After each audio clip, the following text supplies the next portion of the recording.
இந்த 2 வாக்குகளும் தன்னை எப்படியாவது வெற்றி பெற வைக்கும்னு நினைக்கிறேன். ஆமாம், சங்கீதா திரிஷா மாதிரி திருச்சி கிழக்கு, சென்னை பெரம்பூர், இது எல்லாம் 2-2 இருக்கு. என்ன புரியலையா? அதாவது திரிஷாவை பொறுத்த வரைக்கும் முதலமைச்சர் நாற்காலிக்கு வந்த பிறகுதான் அந்த அம்மா வரும். செங்கோட்டையன் அப்படியே ஆட்சிக்கு வந்தால் நம்ம தான் பிடபிள்யூ ஹைவேஸ் கான்ட்ராக்ட். அஜிதாக்கு இப்போ சீட்டு இல்லை. ஆமாம், அந்த அம்மா இப்போ கொடி கிடியெல்லாம் கிழிச்சு தொங்க விட்டுட்டு இருக்கு. அப்புறம் எதுக்கு மாற்று அரசியல் கொண்டு வந்து சொல்லிட்டு வர்றாரு? இல்லை, மக்கள் ஏமாந்து அதுக்கு அவர் என்ன பண்ணுவார்? புதிய சிந்தனை நேயர்களுக்கு வணக்கம். இன்றைய சிறப்பு நேர்காணலில் நம்மழிந்திருக்கும் சிறப்பு விருந்தினர் மூத்த பத்திரிகையாளர் திரு தமிழா பாண்டியன் அவர்கள். வணக்கம். வணக்கம். எப்படியா இருக்கீங்க? நல்லா இருக்கேன். 2026 சட்டமன்ற தேர்தல் சூடு பிடிச்சிருக்கு. மேக்சிமம் பார்த்தீங்கன்னா எல்லா கட்சிக்காரர்களும் இன்னைக்கு வேட்பாளர்கள் அறிவிச்சிருக்காங்க. அதுலேயும் குறிப்பாக நட்சத்திர வேட்பாளராக களமிறங்க போகிற விஜய் அவர்கள் 2 தொகுதியில் போட்டிடுறாரு. ஒன்று பார்த்தீங்கன்னா பெரம்பூர் தொகுதி, இன்னொன்று பார்த்தீங்கன்னா திருச்சி கிழக்கு தொகுதி. எப்படியா பார்க்குறீங்க? எதுக்கு 2 தொகுதியில் போட்டிடணும்யா? இல்லை, இவரை பொறுத்த வரைக்கும் தான் ஒரு கிறித்துவர். கிறித்துவ மக்கள் தன்னை கைவிட மாட்டார்கள். அதனால தான் போல்டா சி ஜோசப் விஜய்னு சொன்னார். ஆமாம் ஆமாம். ஏன்னா பெரம்பூரில் 330 சபைகள் இருக்கு. இந்த சபைகள் தனக்கு வாக்களித்தால் தன்னுடைய வெற்றி உறுதின்னு நினைக்கிறார். சரி, இப்போ அதே போல் திருச்சி கிழக்கு கிறிஸ்துவ நல்லெண்ணெய் இயக்கம். ஆமாம், இனிகோ இளையராஜ் அவர் அங்கே கிறிஸ்துவர்கள் மத்தியில் ஒரு செல்வாக்கான நபர். இப்போ அந்த தொகுதியும் இந்த தொகுதியும் 2 தொகுதியில் தொடர்ந்து போட்டியிடுவதனுடைய ரகசியம் என்னென்னா, கிறிஸ்துவ வாக்கு அப்படியே தனக்கு வந்து விஜய்க்கு விழுந்துடும், தலித்து வாக்கு அப்படியே தனக்கு வந்துடும். இந்த 2 வாக்குகளும் தன்னை எப்படியாவது வெற்றி பெற வைக்கும்னு நினைக்கிறார். அதுக்கே 2 தொகுதி, ஏதாவது ஒரு தொகுதியில் கான்ஃபிடென்ட் போல. ஒன்றில் தோல்வி அடைந்தால் இன்னொன்று வெற்றி அடைஞ்சிடலாம்ல. ஓ ஆமாம். ஆனால் இந்த 2 சந்தேகம். அதாவது அவரை விட அவருடைய ஆலோசகர்கள் இப்போ 3 பேர் ஒரே அணியில் இணைஞ்சிட்டாங்க. யாரோட ஆலோசகரையா? செங்கோட்டையன், புஷி ஆனந்த், ஆதவ் அர்ஜுன் 3 பேர் அன்கோ போட்டாங்க. ஓ, 3 பேரும் அன்கோ போட்டாங்க.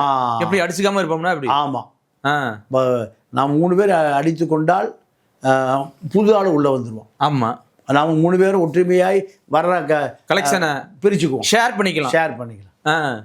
வெளில போகக்கூடாது, வெளில யாரும் தெரியக்கூடாது. இது 3 பேரும் இப்போ விஜயனுடைய பினாமிகள். ஓ, ஆஸ்தான பினாமிகள். அப்போ அவங்க 3 பேர் தான் அந்த யோசனையை சொல்கிறாங்க. 2 தொகுதியில் நில்லுங்க, ஒரு தொகுதியில் தோல்வி அடைந்தாலும் இன்னொரு தொகுதியில் வெற்றி அடைஞ்சாலும். எப்படி எல்லாமே 2 எதிர்பார்க்குறாரு? அப்படியா? ஆமாம், சங்கீதா திரிஷா மாதிரி திருச்சி கிழக்கு, சென்னை பெரம்பூர், இது எல்லாம் 2-2 இருக்கு. என்ன புரியலையா? அதாவது ஒரு கட்சி தலைவர் புதுசாக கட்சி ஆரம்பிச்சிருக்காரு. நான் இங்கதான் நிற்பேன், நான் ஜெயிக்கிறேன் சொல்லலாம்.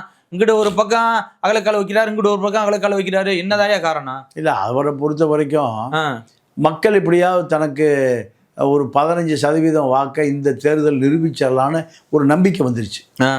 இதனுடைய விளைவு தான் 2 தொகுதிகளில் போட்டியிடுவதற்கு. நீங்கள் ஒரு தொகுதியில் ஜெயிச்சாருன்னா அடுத்த அரை மணி நேரத்தில் அதை ரிசைன் பண்ணிடுவார். அப்போ அது ஓட்டு போட்ட மக்கள் பூரா அடி முட்டாள்கள். பெரம்பூர்லேயும் விஜய்க்கு ஓட்டு போடுகிற முட்டாள்கள், திருச்சி கிழக்கில் ஓட்டு போடுகிறவர்கள் முட்டாள்கள்.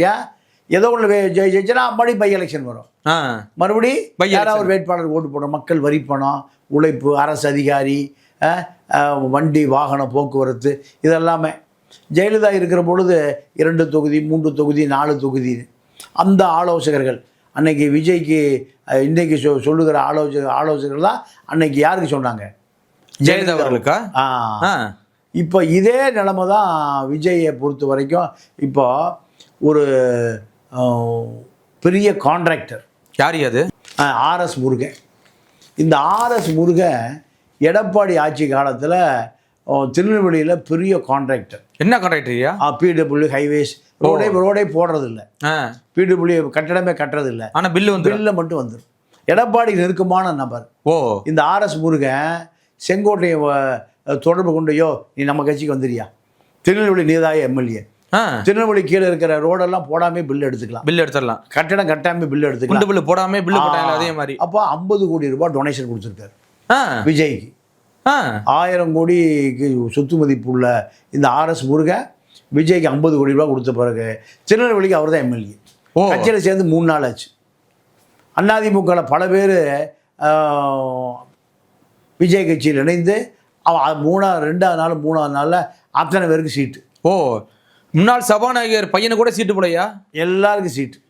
தனமாலோட பையன் நினைக்கிறேன். ஆமாம் ஆமாம் ஆமாம். அப்போது திமுகவில் என்ன நடக்குதுன்னா 10 கோடி ரூபாய் கட்சிக்கு பார்ட்டி ஃபண்டு கொடுத்துடணும். ஒரு வேட்பாளர் 40 கோடி ரூபாய் செலவு பண்ணணும். 10 + 40 50 கோடி ஒரு எம்எல்ஏ இருந்தால் தான் நீ அறிவாலயம் பக்கம் வரணும். அப்போ பணம் இல்லைன்னா அறிவாலயம் பக்கம் வரவே கூடாது. இதுதான் திமுகவில் உள்ள தேர்தல் வியூகம். அதாவது விஷன் 200ங்கிற விஷயத்தை ஒரு வருஷம் முந்தைய இந்த 50 கோடி ரூபாய் பிளானை போட்டாங்க. அமைச்சர்களாக இருக்கக்கூடியவர்கள் அத்தனை பேரும் இந்த செலவை பார்த்துக்கணும். ஆமாம், அமைச்சர்கள் பார்த்துவாயா? ஆமாம். இந்த அடிமட்ட தொண்டன் அடிமட்ட தொண்டை எப்பவுமே குழி தோண்டிகிட்டே இருக்க வேண்டியதுதான். கடைசி வரைக்கும் போஸ்ட் ஓட்டுறது. இப்போ போஸ்ட் ஓட்டுறது கூட கான்ட்ராக்ட் கொடுத்துட்றாங்க, தொண்டை ஒட்டுறது இல்லை. ஆமாம், அது அந்த வேலையும் இப்போ கம்யூனிஸ்ட் கட்சிக்காரன தொண்டை ஒட்டுறது இல்லை, அதே கான்ட்ராக்ட் கொடுத்துட்றாங்க. அதனால் அந்த வேலையும் இல்லை. இப்போ கீழே பணம் போகிறதே இல்லை. முதல்ல ஆளுங்கட்சி இருந்தால் திமுக தொண்டை அதிமுக தொண்டை என்ன பண்ணுவான், அங்கேருந்து ஒரு வாத்தியார் டிரான்ஸ்ஃபரு, ஒரு டீச்சர் டிரான்ஸ்ஃபரு, ஒரு விஓ டிரான்ஸ்ஃபரு, இப்படின்னு என்ன ஒரு 10 பேரை கூட்டிகிட்டு ஒரு 2 லட்ச ரூபாய் வாங்கிட்டு சென்னைக்கு வருவான். ஆமாம். இப்போ அந்த வேலையை யாருக்கு டிரான்ஸ்ஃபர் வேணும்? செக்ரட்டரியேட்டில் உள்ள பொலிட்டிக்கல் PA அவனை நேரடியாக ஃபோன் பண்ணி பணத்தை எடுத்து நேரம் வந்துடு. நீ கட்சிக்காரங்களாம் போகாத. யார் சொல்கிறது? Political PA. அதுக்கு ஒரு ஆளை எழுத படிக்க தெரியாத நல்லா மடிச்சு விட்டுட்டு மெட்ராஸ் அப்போ தான் பார்த்துருப்பார். ஆமாம், மஞ்சள் அவர் தான் இப்போ எல்லா மந்திரிகளுக்கும் பொலிட்டிக்கல் PA. அவன் நேரடியாக காசை வாங்கி கொடுத்துருவான். அதிகாரியை கையில் போட்டுருவார். அக்கிஸ்டுகள் பூராமே IAS அதிகாரிகள் தான். இந்த அமைச்சர்கள் திருடுகிற பல ஆயிரம் கோடிக்கு திட்டம் போட்டு கொடுப்பதே துணை போறதே அவங்க தானே, IAS அதிகாரிகள் தான். கடந்த அதிமுக ஆட்சியில் அதான் நினச்சி இப்போ திமுக ஆட்சியில் அதே பொறுப்பு அதே பதவி, எந்த ஆட்சி காலத்திலும் அதே தான். அப்போது இந்த ஃபார்முலாவை இப்போ விஜய்க்கு செங்கோட்டையன் அப்படியே ஆட்சிக்கு வந்தால் நம்ம தான் PWD ஹைவேஸ் கான்ட்ராக்ட். அப்போ இந்த RS முருகன் இணைந்த பிறகு வேட்பாளர் பணம் இல்லாத வேட்பாளர்களுக்கு ஃபண்டு கொடுத்து உதவி பண்ணுறாங்க. அவனை தன்னுடைய கட்டுப்பாட்டில் வைத்துக் கொள்வது, இதுதான் புஷிக்கு வேலை. இதுதான் இப்போ விஜய் கட்சியினுடைய நிலைமை. நீங்கள் தூத்துக்குடியில் ஒரு சகோதரி என்ன பேர், அந்த அஜிதாக்கு இப்போ சீட்டு இல்லை. ஆமாம், அந்த அம்மா இப்போ கொடி கிடியெல்லாம் கிழிச்சு தொங்க விட்டுட்டுருக்கு. தமிழ்நாடு முழுக்க விஜய் கட்சியை பொறுத்த வரைக்கும் ஆதவ் அர்ஜுனா எதை சொல்லுகிறாரோ 1 கோடி 2 கோடி வாங்கிட்டு அவர் தான் வேட்பாளர். ஆதவ் அர்ஜுனா செங்கோட்டை 3 பேரும் இணைந்து இந்த அரசியலை விஜயை இயக்குகிற நபர்களாக இருக்கிறார்கள். கண்டிப்பா ஐயா. இப்போ அனைத்து கிறிஸ்தவர்களும் விஜய்க்கு தான் ஓட்டு போடுவாங்கன்னு யாரையா சொன்னது? விஜய்க்கு இல்லை, விஜய் நம்புறாரு ஐயா. அப்புறம் இடையில ஜோசப்ங்கிற வார்த்தையை தூக்குனாரு, விஜய் மட்டும் போட்டு அறிக்கையெல்லாம் வந்துச்சு, அது கூட ஏற்பட விமர்சனம் வந்துச்சு. ஆனால் இப்போ மட்டும் ஜோசப் விஜய்னு போல்ட் அடிக்கிறாரு. நான் கிறிஸ்தவ மக்களை நான் முட்டலான்னு கேட்குறேன். இல்லை, அவர் அப்படி தான் நினச்சிட்டு இருக்காரு. ஏன்னா தமிழ்நாட்டில் எந்த சர்ச்சில் எந்த சபையில் சொன்னாங்க விஜய்க்கு நாங்கள் தான் ஓட்டு போடணும்? இல்லை, எல்லா கிறிஸ்துவர்களுமே ஒரு வட்டிகளில் வேலை பார்த்த ஒரு பெரிய கர்னல் 3 நாடுகளுக்கு அவருக்கு வந்து டிப்ளமேட்டிக் பாஸ்போர்ட்டே இருக்கு. 1000 அமைப்பினுடைய தலைவர். திமுக மிரட்டி எங்களுக்கு வாக்களிக்கணும்னு அவர் இப்போ தலைமறைவாக இருக்கார். விசாரிங்க. இப்படி இப்போ கிறித்துவர் வாக்குகளை நோக்கி தான் இப்போ அரசியல் போகுது. ஏன்னா திமுகவிடம் இருக்கக்கூடிய 3.5% கிறித்துவ வாக்குகளை விஜய் உடைப்பார். இப்படி தான் விஜய் நம்புறாரு.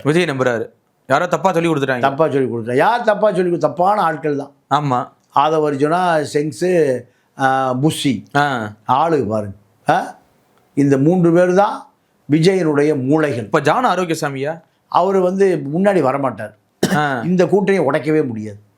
எந்த கூட்டணியை? இந்த 3 முக்கோண கூட்டணி. முக்கோண கூட்டணியை தாண்டி ஜான் உள்ள வரவே முடியாது. ரொம்ப ஆபத்துக்கு போய் யோசனை கேட்பாரே தவிர மற்ற நேரங்கள் பூரா அந்த 3 பேர் தான் விஜயை இயக்குபவர்கள். இந்த விஜய் இயக்கிற 3 பேரும் எப்படியாவது கிறித்துவ வாக்கு, தலித்து வாக்கு, புது வாக்காளர்கள் 10% வாங்கி நம்ம அதிகாரத்துக்கு கைப்பற்றுவதற்கு எதிர்காலத்தில் இது ஒரு பெரிய செல்வாக்கா அப்படின்னு நினைக்கிறாங்க. ஆனால் இப்போது திருமா வாக்கு ரொம்ப உடைஞ்சி சின்ன பின்னமானதுனால எம்பியாக இருந்து அவர் நேரம் காட்டு மன்னர் கோயிலுக்கு வந்துட்டார். திரும்ப எம்எல்ஏ சீட்டுக்கு வந்துட்டார். ஆமாம். ஏன்? என்ன காரணம் ஐயா? என்ன காரணம்னா விஜய் வரவால தலித்து வாக்குகள் பூரா விசிலாக மாறிடுச்சு. விசில் அடிக்க ஆரம்பிச்சிட்டானுங்க. அப்போ இது உங்களை ஒரு நாள் கட்டி காப்பாற்றினதுக்கு இது போதுண்டா அப்படின்னு அவரே களத்தில் வந்துட்டார். அவரே காட்டு மன்னார் கோயிலுக்கு டெல்லியிலேருந்து இப்போ கிளம்பி காட்டு மன்னார் கோயிலுக்கு வந்துட்டார். ஏன்னா தலித்து வாக்குகள் திருடப்படுது, கிறித்துவ வாக்குகள் திருடப்படுது. இதெல்லாமே திமுக வாக்குகள் தான்.